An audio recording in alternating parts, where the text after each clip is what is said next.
Have you ever wanted to be the first to know if aliens really exist? Well, with Nebula, you can be! Nebula is the streaming service that's home to It's Probably Not Aliens, as well as our YouTube channels. And the best part? All of our content goes up early on Nebula. So when we break first contact with ET, you'll be the first to find out. That's right, you'll be able to listen to the next episode of this show before anyone else. Plus, we post bonus content that you won't find any other place. And the best part? By signing up for Nebula at nebula.tv/probablyNotAliens, you're directly supporting the show and both of us. So don't wait any longer. Join Nebula today and be the first to know if this time it really is aliens.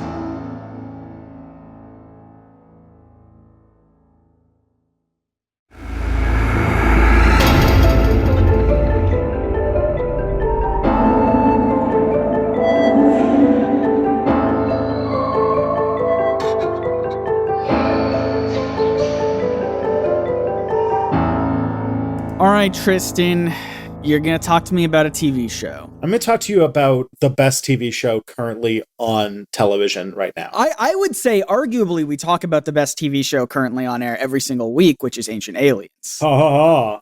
But this is a better one, is what you're saying? I have three of my top 5 TV shows have the same guy involved with it. I would almost say 4 because one he wrote for a bunch. All right. Who is this guy? Have you ever heard of Ron D. Moore? Ron D. Moore. I don't think so. In some ways, he is almost responsible for the serialization of television in the 2000s. Okay. So here's the things that he's known for. One, he was a huge contributor to Star Trek. Just huge. All right.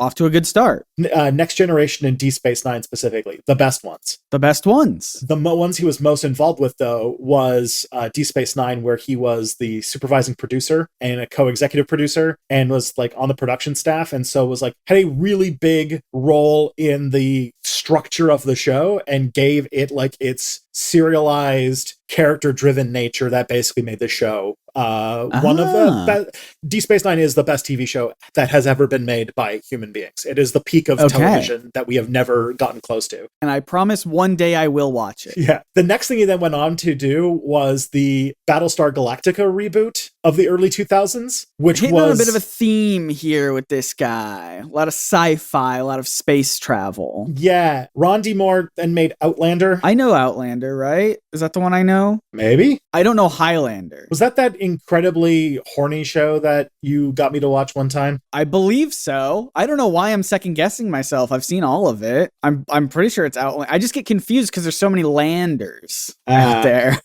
Outlander, yeah, with the lady doctor who goes back in time. She's a surgeon. She's a surgeon who goes back in time somehow magically and has all this knowledge of First World War medicine, and which is, obviously not as advanced as today, but it is very advanced for 100 years ago when she travels back in time. Which is odd because the First World War is 100 years ago now. So well, it is 100 years ago now, but she goes back even further, 100 more years back in time. Okay. And travels back to, into Scotland and things like that, and meets a sexy redhead named Jamie, and they have sex, and it's good stuff. I remember trying to get into it, and it was an extremely horny show. Oh yeah, it's horny. It stopped being. This is the thing. We can't go down this. That's what it lost its track. It stopped being horny. It stopped being horny, and it started being historical drama and intrigue, which is fine, but that's not why people watched it. I don't think. Okay. It's still going.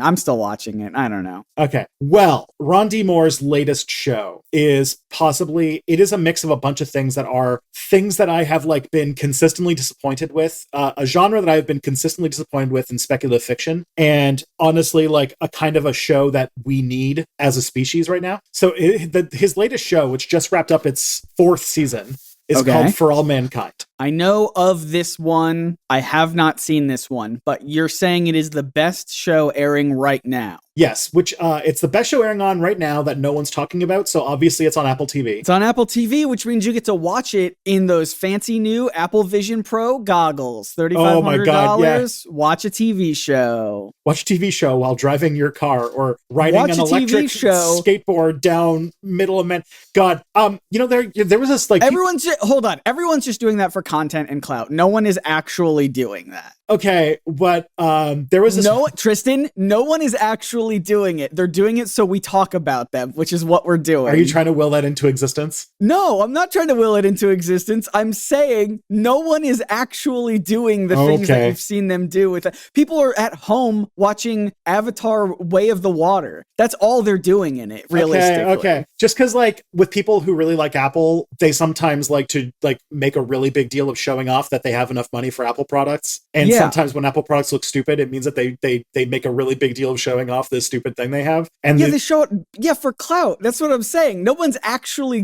going to, like, there are so many clips I've seen of, like, people going to, like, McDonald's wearing it and, like, eating a burger wearing it. It's like, no one is actually doing it, though.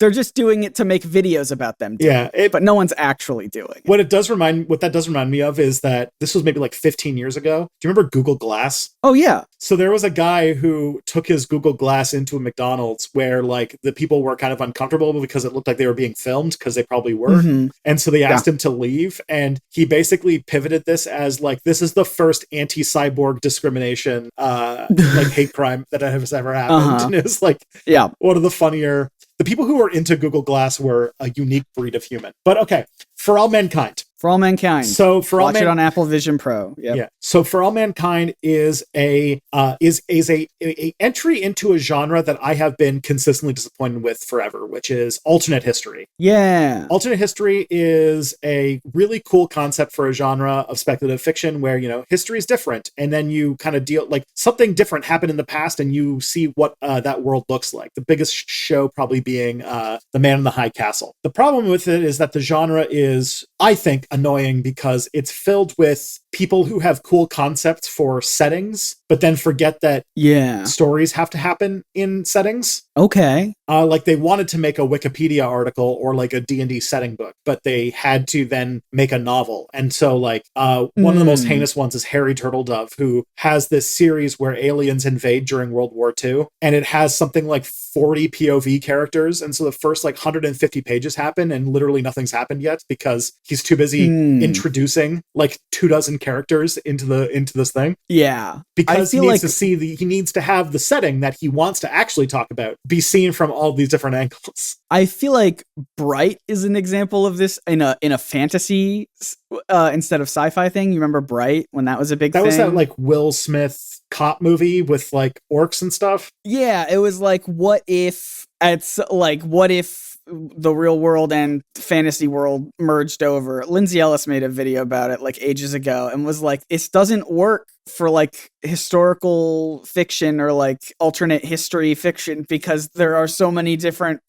like, real life places, like LA or whatever, that is like, okay, but the history of why LA is called LA also meant that history needed to happen, and, like, all these references that they make, and it's like, how could all of this happen? And also there's fantasy creatures, so it's like nothing else happened. There's a bit of, like, this is me kind of, like, toppling the holy grail here, but, like, it's kind of why I don't really like the X-Men as a stand-in for discrimination, because it was always a stand-in for, like, racism. But, like, if people based on their skin color had, like, apocalyptic levels of superpowers, you might be like if there were people like 1 in 10 million people were born with, like, the ability to shoot lasers out of their eyes that could knock down buildings, I might also be on board for some registration.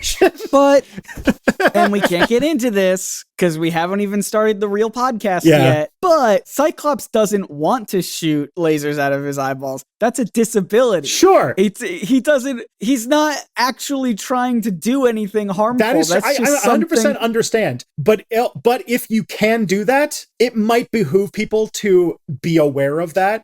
Like, if, like, say, oh no, my glasses broke. Like, for most people, that's like, okay, here's your glasses. I can't drive home because my vision isn't good enough. But if you're Scott, if you're me, if you're Scott, I can't remember what his last name is, Scott Summers.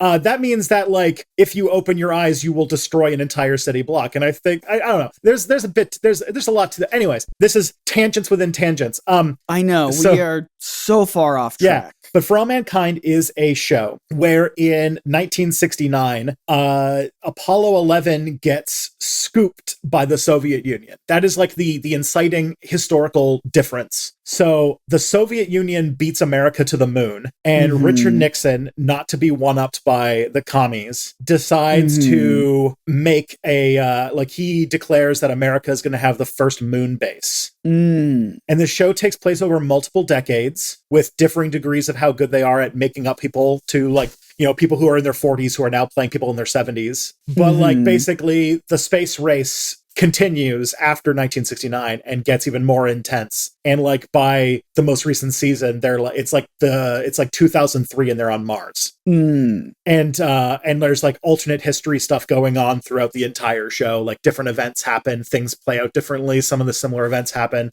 It's really good. And it's the first time, because many alternate history stories are very much it's always so lazy, because it's almost always what if the Nazis won World War II? Or what if the Confederates won the Civil War? And this was the first one I saw that was hey, what if things were better than the one that we have now? What if we had a good alternate history? Yeah. And where we figured out fusion in the 1990s, and all of the Arabian oil tycoons are struggling to stay afloat because the whole thing that's keeping their oppressive regimes afloat isn't working anymore.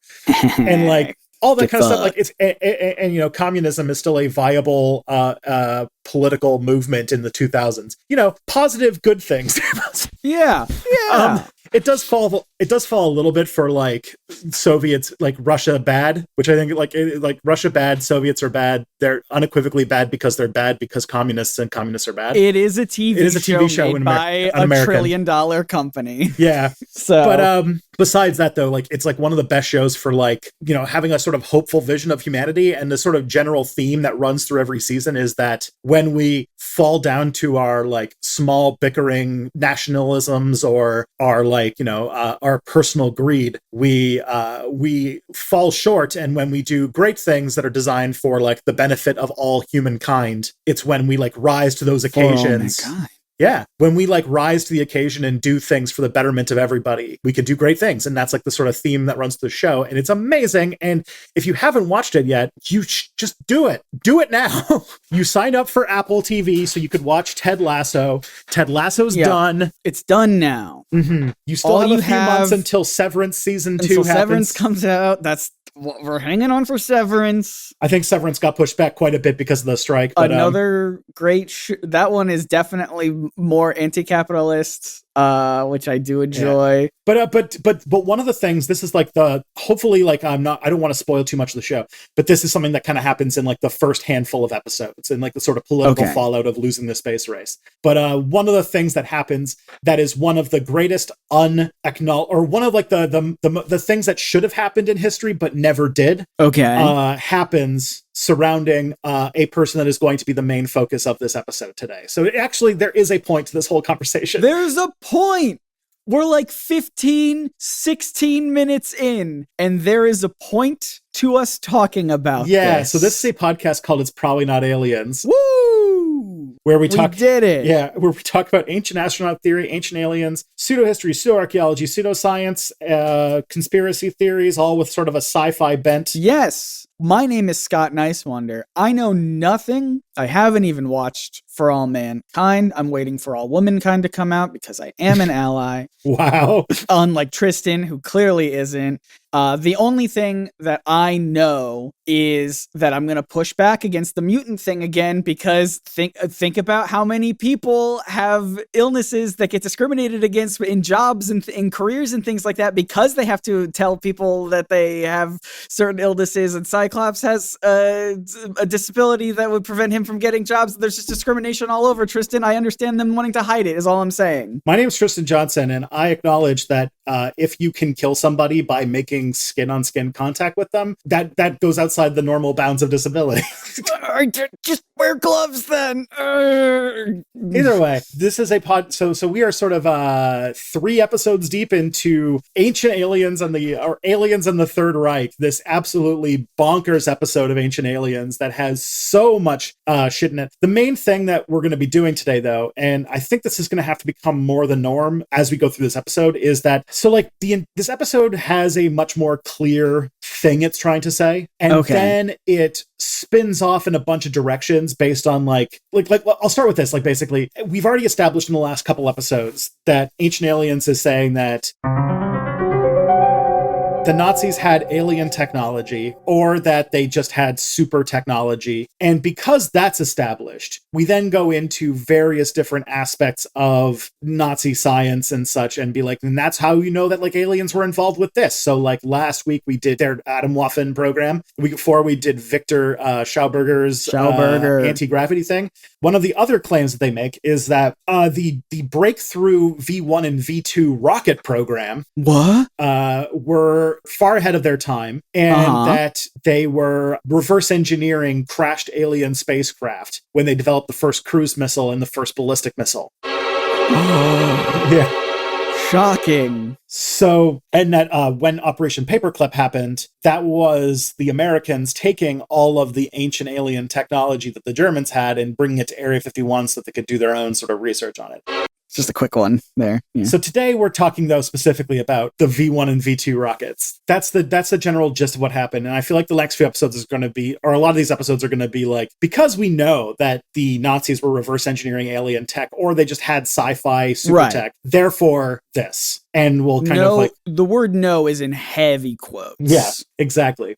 So the general claim today is that the V1 and V2 rocket programs represented technological advancements that were influenced by extraterrestrial technology. That's like the gist. That's it. So let's talk a little bit about this stuff. It's another one there.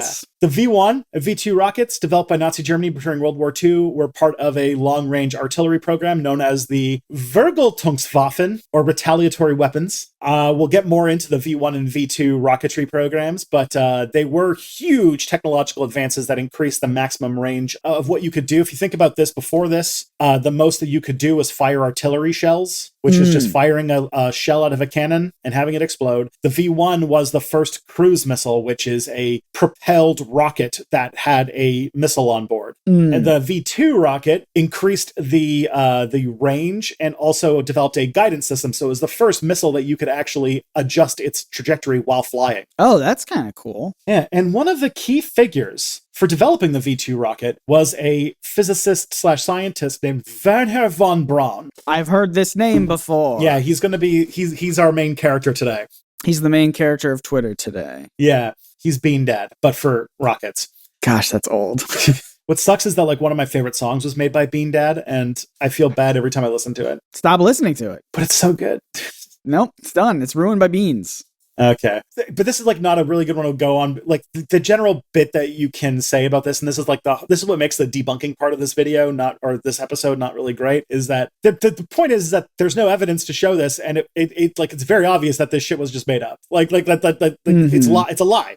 It's untrue. It's just a lie. Yeah, we have pretty good evidence to show exactly how the V2 rocket program, the V1 rocket program worked. And we know very well that it was done by human engineers because we have like all of the evidence, and we have people who literally worked on these programs who described everything they did. Pretty strong evidence then. Yeah, the biggest one being is that after World War II, the Americans took a whole bunch of that technology and just brought it back to use it. Yeah. And that if they had gotten super like sci-fi weapons, they would have used them to do Soviet stuff. Yeah. The main thing to talk about though with the V1 and V2 rockets is that the reason they were so impressive and so fast is because they were the result of intense research and development by German scientists and engineers. And they were also built by forced labor under inhumane conditions. Oh no. Yeah. So like that's kind of could have seen that coming. So again, this plays into the bigger idea that Nazi Germany had access to alien technology, which is again, it's an unfact. There's no evidence that actually happened. It is kind of fitting that a lot of stuff that ancient aliens and ancient astronaut theory says is like alien technology or like was made by aliens or something is actually just slaves. You know what I mean? Mm-hmm. Just slave labor. How did they do it? How did they move the big rocks? How did they build the pyramids? How did they make the rockets? It's just slave labor, bud. That's it. I'm actually reading this really great book right now called Humankind that talks a lot about how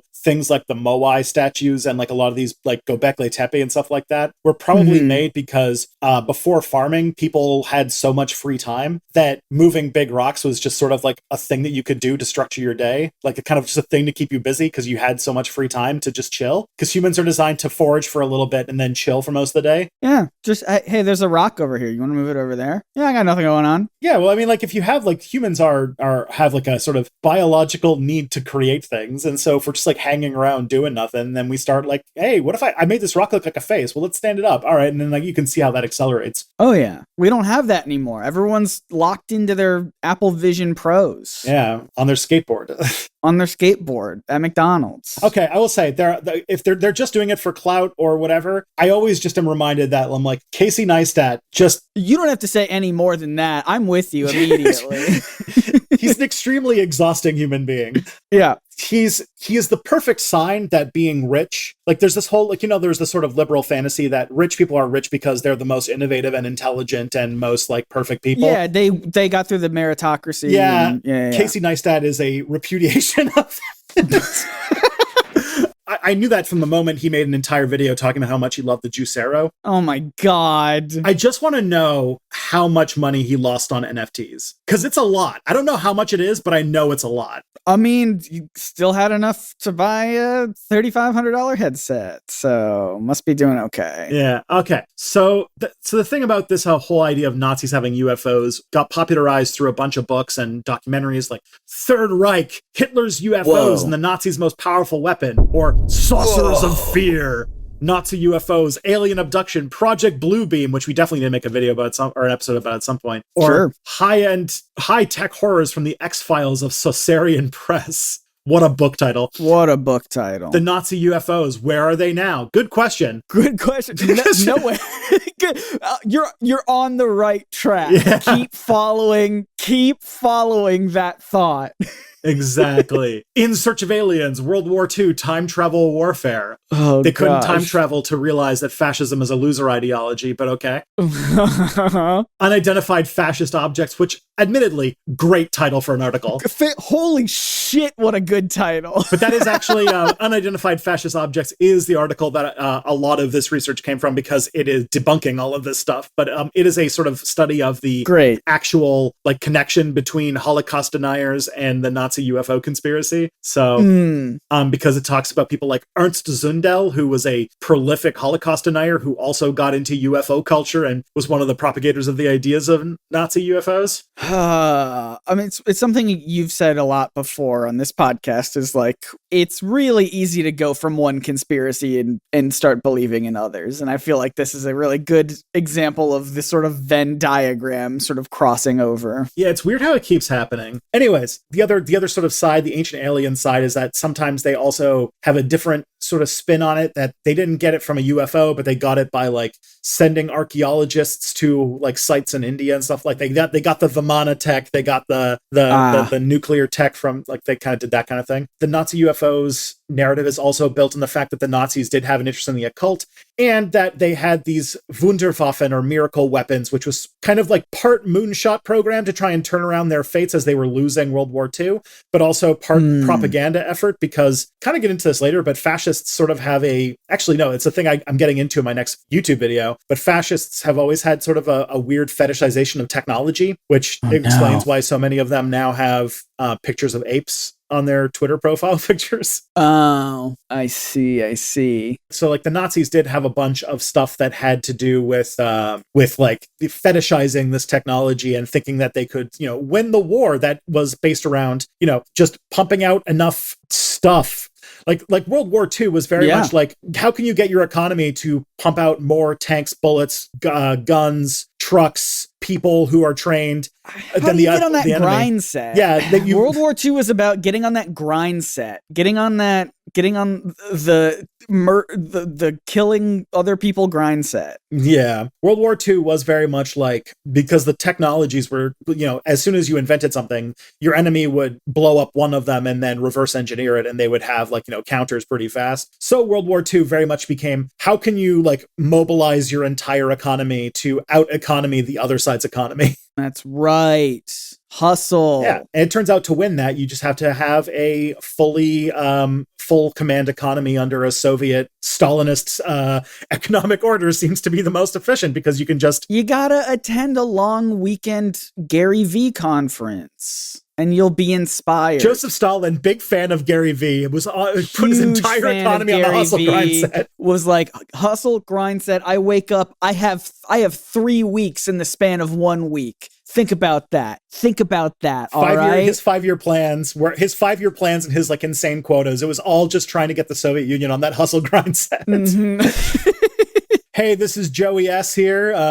Just trying to motivate you all to. You're going to NFT a house? That was the weirdest thing I've ever heard Gary V say. I still don't understand it to this day. He was Gary V doesn't understand it. He was like, you get a house, NFT it, and then in this many years, I'm like, what do you mean? What does that mean, Gary? Man, we're going for a very specific kind of person today. Yeah. Sorry. Gary V is one of those people that I put them on a list of, there's a small list of people I have that involves people like Matt Iglesias, where I will say, there is nobody on earth who is as smart as these people think they are. That's good. So yeah, this sort of the Wunderwaffe program was this idea that they would just solve World War II change through technology and not through economics. Mostly because Germany, as we kind of established in the show last episode, the whole idea about World War II is that Germany was on the economic back foot compared to countries like the Soviet Union and the Allies, the Allies all had massive colonial empires, and the Soviet Union had hundreds of millions of people, and had people. This is one that Cold War propaganda doesn't really want to give a lot of credit to, but they had an economy where it was fully run by the government. So if they needed to be hey, all of those things that made cans for food, they all need to be turned into tank factories, and that's going to happen right now. Yeah. Or if the Germans are going to take our factory, we're going to tear it down brick by brick, put it onto trains, send it to Siberia, rebuild the factory brick by brick, and then the Soviets had just this economy where they could do anything, because it was all just do whatever they needed to do. Yeah, and that sort of also turned the war around for them pretty impressively. I mean, it was also a brutal dictatorship that the people who had to do all the work to make that stuff happen, it was terrible, and the working conditions were awful. Let's not sugarcoat it as Stalin if everything stand was... here. No. Stalin's economic planning was good for one specific thing, which was entirely converting the economy for a single purpose. And if that single purpose is defeating fascists, then it's not the worst thing in the world. The thing though is that the Wunderwaffe program was we're just going to invent cool, crazy things. Let's go. Yeah, despite the effectiveness of these weapons, propaganda talked about them being these huge, outstanding, groundbreaking technologies that were going to turn the tide of the war any day now, trying to kind of boost morale in Germany during the end of the war. Okay. But a lot of these were impractical or resource intensive or just too late to actually make a difference. It's like CES, right? Mm-hmm. Where you've got all these companies coming out being this is the new technology we've got in the future, and it's really wild stuff that's either trickery and it doesn't actually work the way it is, or it's way too expensive that no one could ever actually buy it. Mm-hmm. That's what I feel it is it is CES. That's not too far off, actually. So the thing is, though, if you are, say, a person who maybe is enticed by Nazi ideas after World War II, a neo-Nazi, if you will. Huh, that's did you just coin that one? Yeah. That's pretty good. If you think that, and then you see all this propaganda from the war, then you might be inclined to think that there's more to it than this. And that's sort of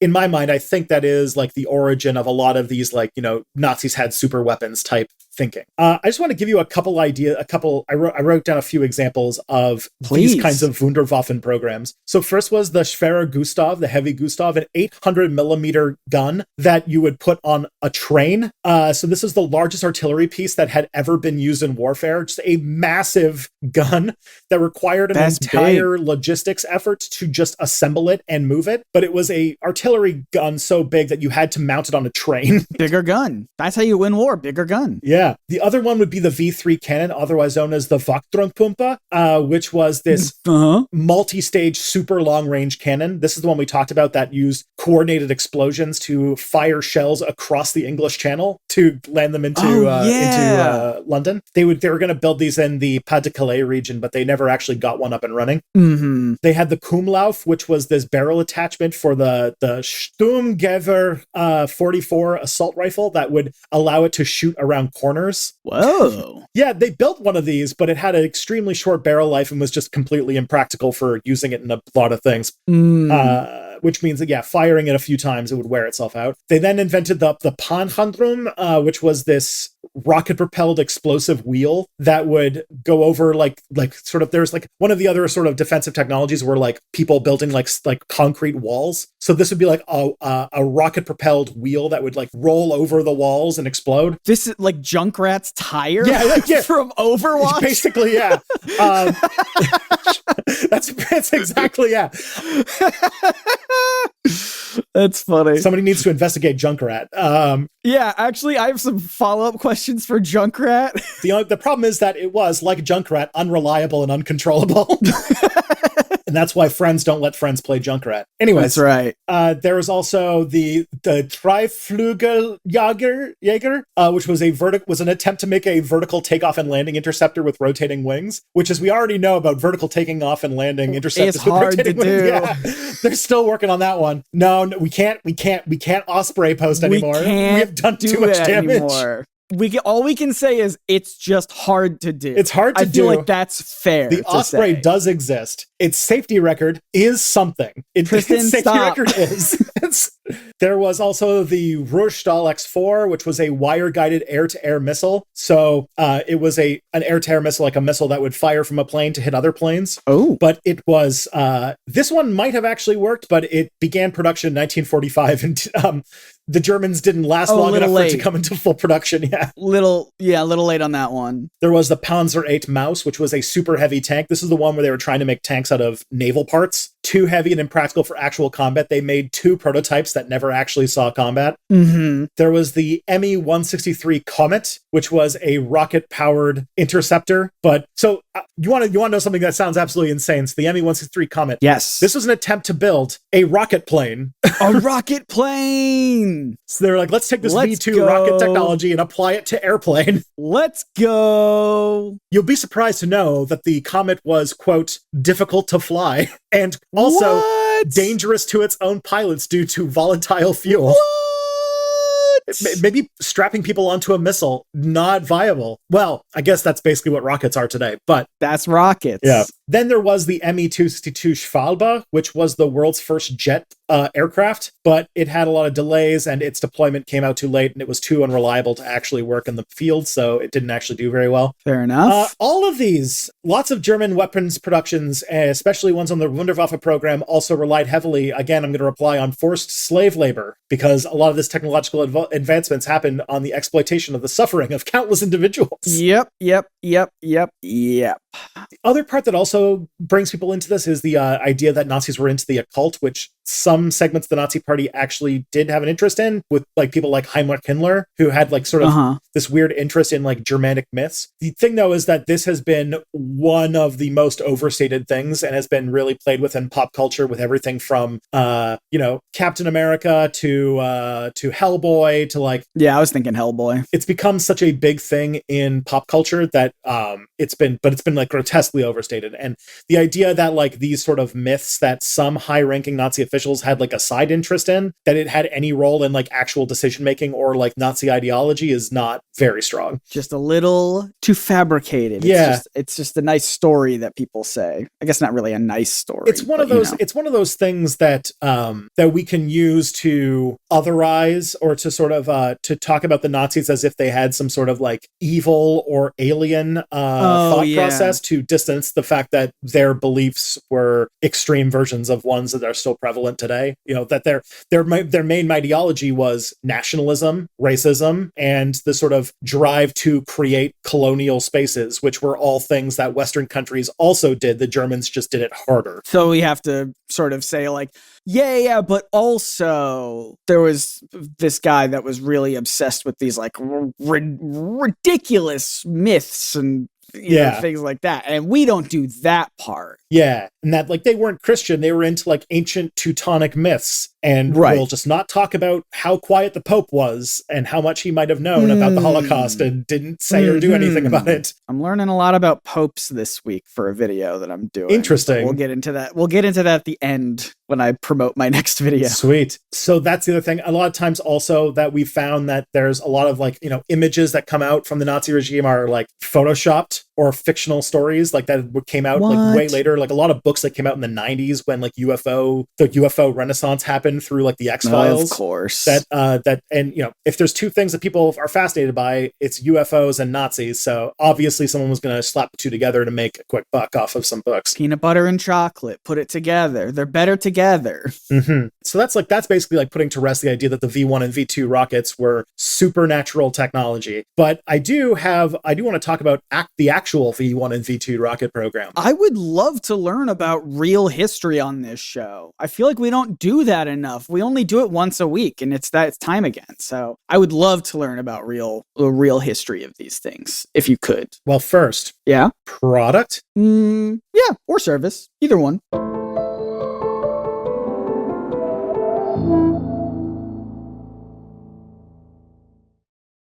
Good products. Yummy, tasty, delicious. I ate it.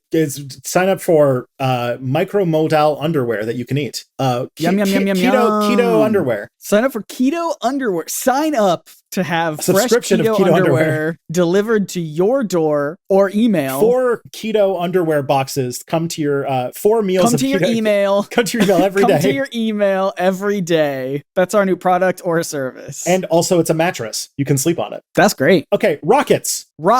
Everyone loves them. They do all sorts of cool things. And you know what? The idea that the V1 and V2 rocket programs were like the invention of them is actually a bit of a misnomer because they have been around for a long ass time. But V1 has the number 1 in its name. It's got to be the first one. Well, it turns out that rockets actually, like all technology, evolve in a context. You know how I feel about context. Yeah, I have a t-shirt that explains it. Yeah, love it. Can't get enough. So the first rockets that I could find actually being used are from the 10th century, which would be the 1100s. So that's a little earlier than World War II. Yeah. So how did that work? So the first rockets, or the first things that we could call rockets, were found in the Song Dynasty period in China. And what they would do is they would attach like propulsion systems onto arrows. Make them fly farther. Yeah, basically. Although there's solid documentary evidence show it, like the evidence of rockets existing doesn't show up until the 13th century, but like writings in the 13th century say that in the 10th century they were using. So there might be a bit of like a mythological thing going on, but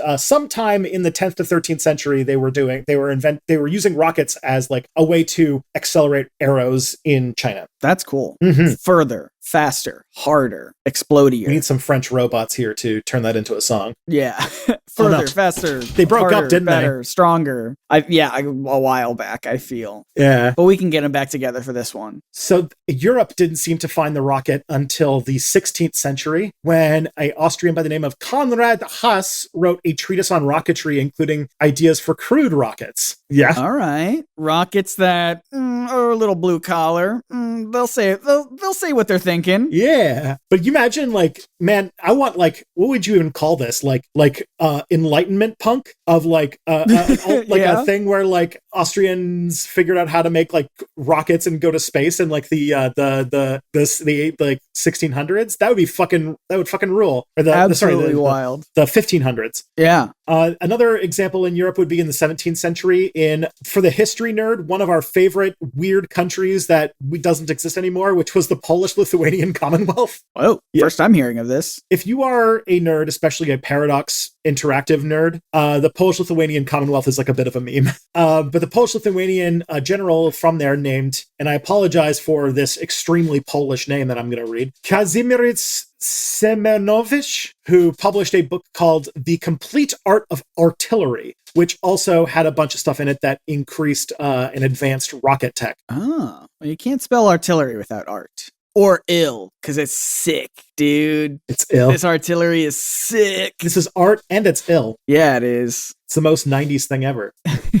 The principle behind rockets was outlined in something called the rocket equation, which was pioneered by a Russian scientist by the name of Konstantin Tsiolkovsky. That's it. Who published the equation in 1903, which basically was the beginning of modern rocket science. The sort of physics that you need to understand the relationship between mass, speed, and the speed of what is basically how a rocket works, which is that it's about gas being shot at high pressure out of the back of an object to give it thrust. Do you think that this was all created because our boy Constantine, someone was like, how do you think this works? And he goes, I don't know, I'm no rocket scientist, but I could be. This guy's the ultimate rocket scientist because he basically invented rocket science. He is the one. He met the first brain surgeon and was like, that guy thinks he's so smart. I'm going to invent something. I could also be a smart person, an analog for a smart person. Yeah. There's a really great skit from Mitchell and Webb where two people, like, they're at a party and there's two, like, this guy's like showing off that he is a brain surgeon and like shows how he's smarter than everyone else, and then he runs into another guy at the party who is a rocket scientist, and the two of them sort of like try to out asshole each other about like browbeating about how smart they are. It's a great skit. It's pretty good. But basically, like, this stuff is all about like Konstantin Tsiolkovsky's work was about like the math about how much mass and speed and propellant you would need to like if you needed to get a rocket this many feet in the air that sent this much of a payload up, you would need this much fuel coming out at this much speed. And like that sort of math is still key to like how we get things into space today, right? Because that's why things cost like $10,000 a kilogram to get into space, because to send 1 kilogram of mass into space, you need like X amount of kilograms of fuel to shoot the rocket into space with it on it. And then that fuel needs to make up for its own weight and like fuel. Exactly. It's like it just keeps adding on to itself. Yeah, that's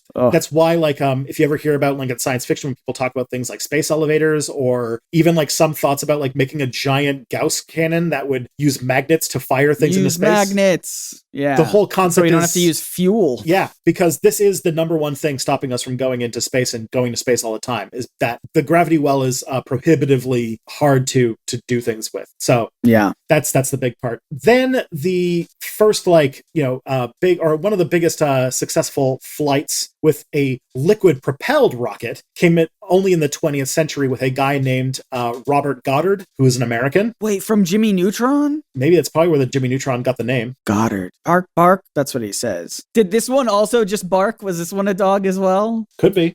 Jimmy Neutron wouldn't name a dog after a person now, would he? No. Maybe. Jimmy Neutron's one of those things that is like, it separates me from like a very, like, there's a cutoff, because Jimmy Neutron was one of like the first cartoons that was a little bit too young for me.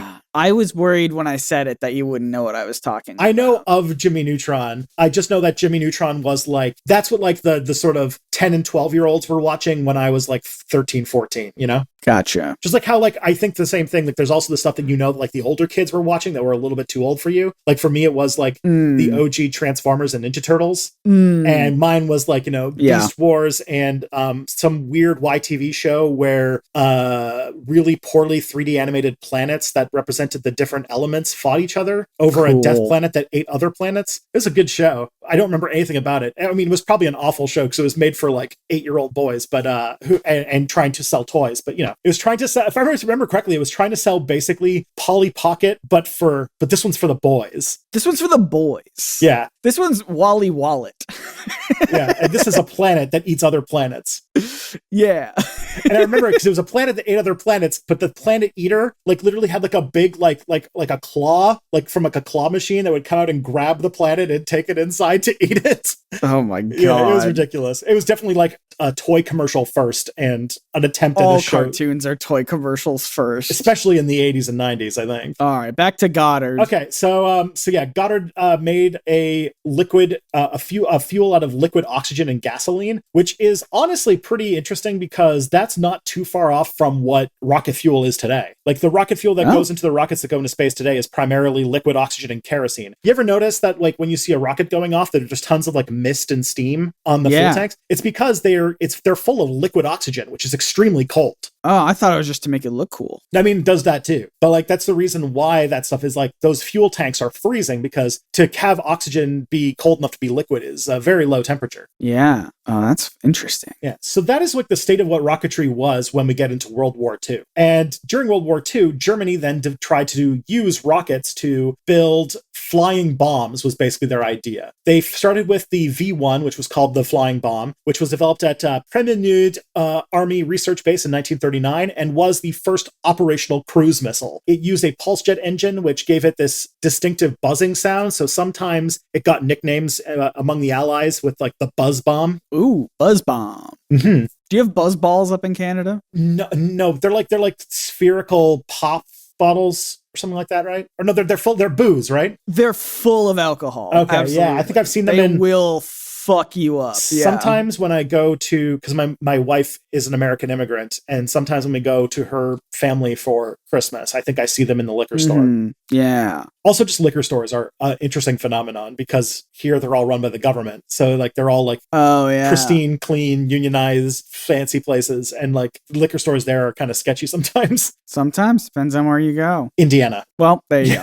The V1 was about 25 feet long, had a wingspan about 17 feet long, and it carried a 850 kilogram or 1,870 pound warhead. And they would launch them off of a ramp using a steam catapult or a modified Henkel Hay 111 aircraft. And its guidance system used a gyroscope, which is one of the coolest inventions ever, and had an autopilot that tried to keep it at a predetermined altitude and speed with a range of about 240 kilometers, but it got increased to 400 kilometers later. So you can imagine in war, before this, all you had was what you could fire out of an artillery shell. Now, that could still go very far, and if you knew the math on how to angle things correctly, you could still get pretty far, but being able to fire a missile that can go 240 kilometers was insane. Well, that's what I imagine. That's why they built the big gun, the big rail gun. Yeah, that was them attempting to do it without having to make expensive rockets, basically, right? Yeah, big gun. Big gun. Big gun shoot far. Big gun. Big gun does shoot far. That's the Gauss thing to get things into space is basically. Yeah, big guns shoot real far. If you think about it, the Gauss gun is basically them trying to do the exact same thing the Nazis did when they were trying to solve the same problem. The rockets are too expensive. Let's just make a big gun that shoots things instead. Shoot people into space. Yeah. Well, the thing with the Gauss guns is that the one thing you wouldn't be able to do is send people into space because the G-forces involved would basically turn them into silly putty. Stop me. Yeah. I dare you. You would just be turned into paste. G-forces are no joke. That's another limitation, is that human beings are very sensitive to G-forces, and you can't really go too fast into space or else you will crush everybody inside. The V1 rocket was significant because it was the first use of a guided missile in warfare. It was also relatively inexpensive and quick to produce. It was about the cost of a small car. Okay. And it was the beginning of modern missile technology, which I think I don't have to go. I think goes without saying today that missiles play a pretty large role in modern warfare. Yeah. The first successful V1 flight took place on 1942 and was put into production in 1943, and primarily was used to target London and parts of Britain. The first attack happened on June 13th, 1944, but during the war, approximately 9,251 of these V1s were fired, 2,515 reached London, and killed about 6,184 civilians, with about 17,981 injuries. So this was quite a brutal technology. Just when you say 9,000 were fired and 2,500 reached London, were they all aimed at London and like 7,000 of them just didn't quite make it there? I think that might be correct. Wow. I mean, still devastating, the amount of civilian deaths and injuries, but also that's 7,000 missiles that just crashed in the water. Are just crashed in the water, I guess. Or they just landed somewhere outside of London. That's also true. There's like a whole thing in Europe where they have to shut down. They have to shut down. Well, there's other parts of Britain too. Yeah. A lot of people in London don't know that, but it's true. But like fairly often you'll see a news story where like somebody's like digging in their yard and they accidentally find an unexploded ordnance from one of the world wars, and like they have to like bring in bomb disposal people to like remove it. Yeah. So it happens a lot in Belgium with World War I stuff, but it happens in Britain every so often too. Wow. The main things that stopped the V1 is that the Allies started building defenses against it. They would be fighter planes, anti-aircraft batteries, barrage balloons, which I love the idea of barrage balloons so much, if you've probably seen these, and like if you're like trying to make World War II Britain look really World War II-y, you'll see these big like balloons floating over the city, and they're supposed to be like balloons that basically deflect bombs and rockets. So they just like, kind of bounce off. Yeah. Of them? Boom. That's funny. Yeah. And the V1 rocket program, there's also, anti-aircraft guns would basically take down. That's the other part. Some of them wouldn't hit, like 2,515 hit London, but also many of them either missed or were shot down with anti-aircraft guns or with fighter jets. Bounced around with those balloons. Yeah. But basically, the threat of V1 rockets only ended when the Allies just overran all of the launch sites near the end of the war. Oh, that'll do it. Yeah. So that meant that the Nazis also needed to look into the V2 program, which also was called the A4 program, which was the first operational liquid fuel rocket ballistic missile. All right. And this one was... The sequel. Yeah, this is the sequel. This is the squeakquel. 14 meters long, weighed 12,000 kilograms. Okay. Had 725 kilos of explosives, or 1,600 pounds. Its guidance, big boy. Yeah, its guidance system was designed to shut off at a predetermined velocity to start a parabolic free fall towards its target. Oh, clever. But it could fly up as high as 50 or 60 miles in the air and could get a speed as high as 3,400 miles per hour, which was a huge advancement for rocket technology and became a huge part of the technology that would lead to the rockets, the ones that we use to go to space. Space rockets. The ones that are not supposed to explode. Mm-hmm. Unless Elon Musk is making them. Even then, they're not supposed to explode. They just do a lot. They just do. Look, it was they're controlled explosions, Tristan. It's supposed to happen on purpose. Yeah, he meant to do that. Mm-hmm. Elon needs more ketamine, everybody. Mm-hmm. He's in a deep K-hole right now. They produced about 6,000 of these and launched about 2,600 of them to cities like London, Paris, Lille, and Antwerp. They killed about 5,000 people, but these ones were way more expensive. And the other thing, too, is that they were harder to develop and build, and were primarily built by prisoners at the Mittelbau-Dora concentration camp, and a lot of them, people died in the process of manufacturing it. So the main thing I want to get to is that... Yes. After World War II, the United States and Soviet Union both captured V2 rockets to reverse engineer them and figure out what was going on, and laid the foundation for the space race that would come afterwards. The space race being starting with the launch of the Soviet satellite Sputnik in 1957, which was then followed by Yuri Gagarin, the first man into space, also the Soviets. First woman in space, also. That's right, for all womankind. Just like, there's a really funny space race meme, if I can find it.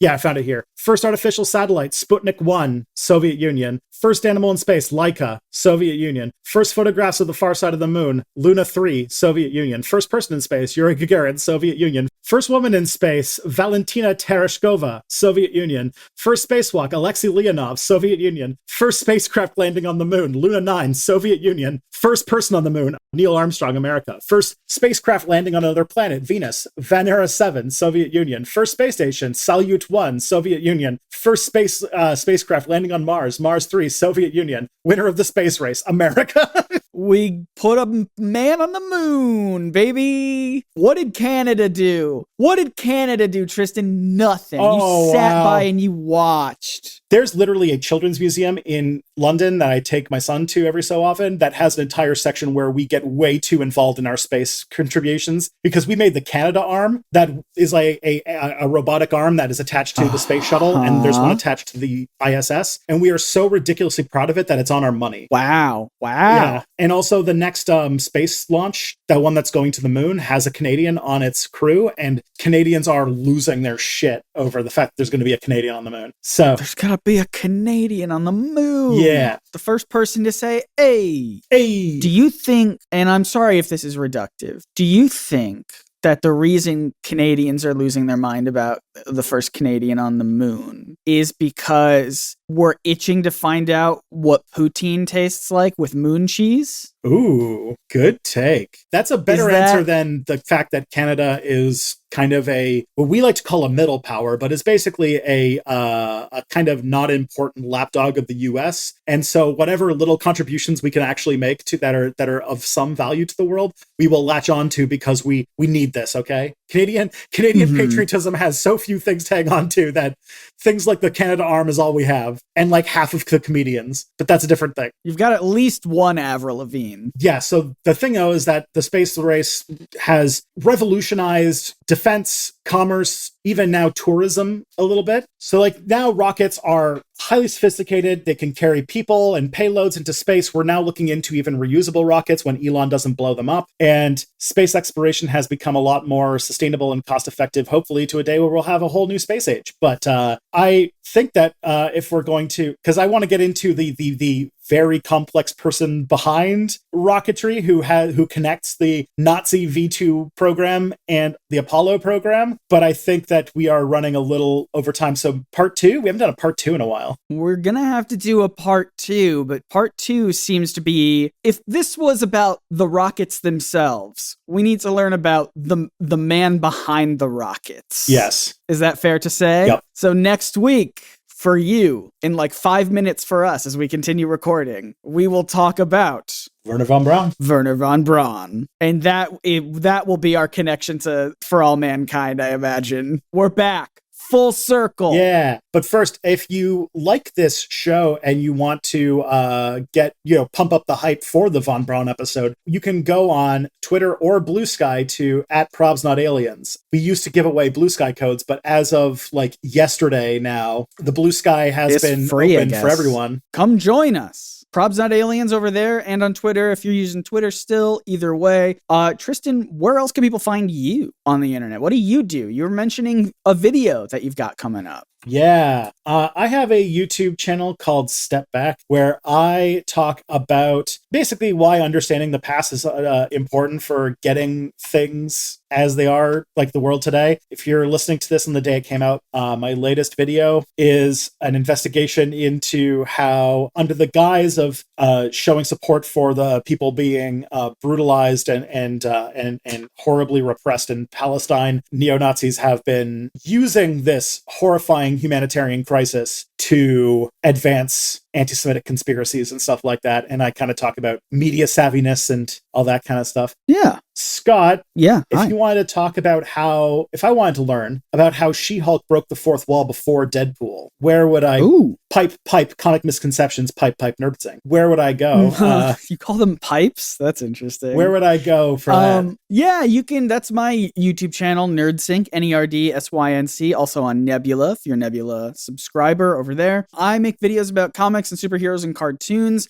I have been teasing forever that I'm making a video about the weird world of cookbooks. I'm putting that one on pause just because it's taking me so long, and I've switched gears right now to talk about The Harlem Globetrotters. What's up with the Harlem Globetrotters? Why are they in Scooby-Doo so much and other Hanna-Barbera cartoons? Futurama. Why are they in Futurama? I will maybe briefly touch on Futurama, but specifically Scooby-Doo. What was up with the Harlem Globetrotters? It's fascinating. It's also why I mentioned earlier that I've been learning a lot about popes recently, because there are 2 honorary Globetrotter members who are popes. But that's my YouTube channel. And like I said, I'm on Nebula. Tristan's on Nebula. This podcast is on Nebula. You can get episodes early, nebula.tv/probably-not-aliens. Very simple place. And you can leave reviews of this show on Apple Podcasts and feedback on Spotify. I woke up to an email today that said we had 8 people write feedback on Spotify. I love getting those emails. I need to figure out how Thank to you for doing hack that. your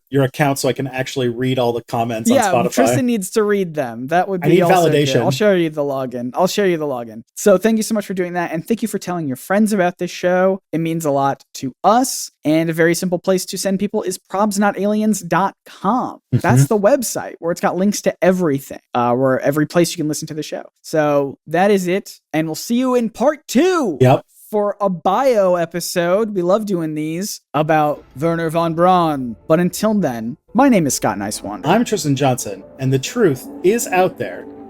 5, 4, 3, 2, 1. Probably.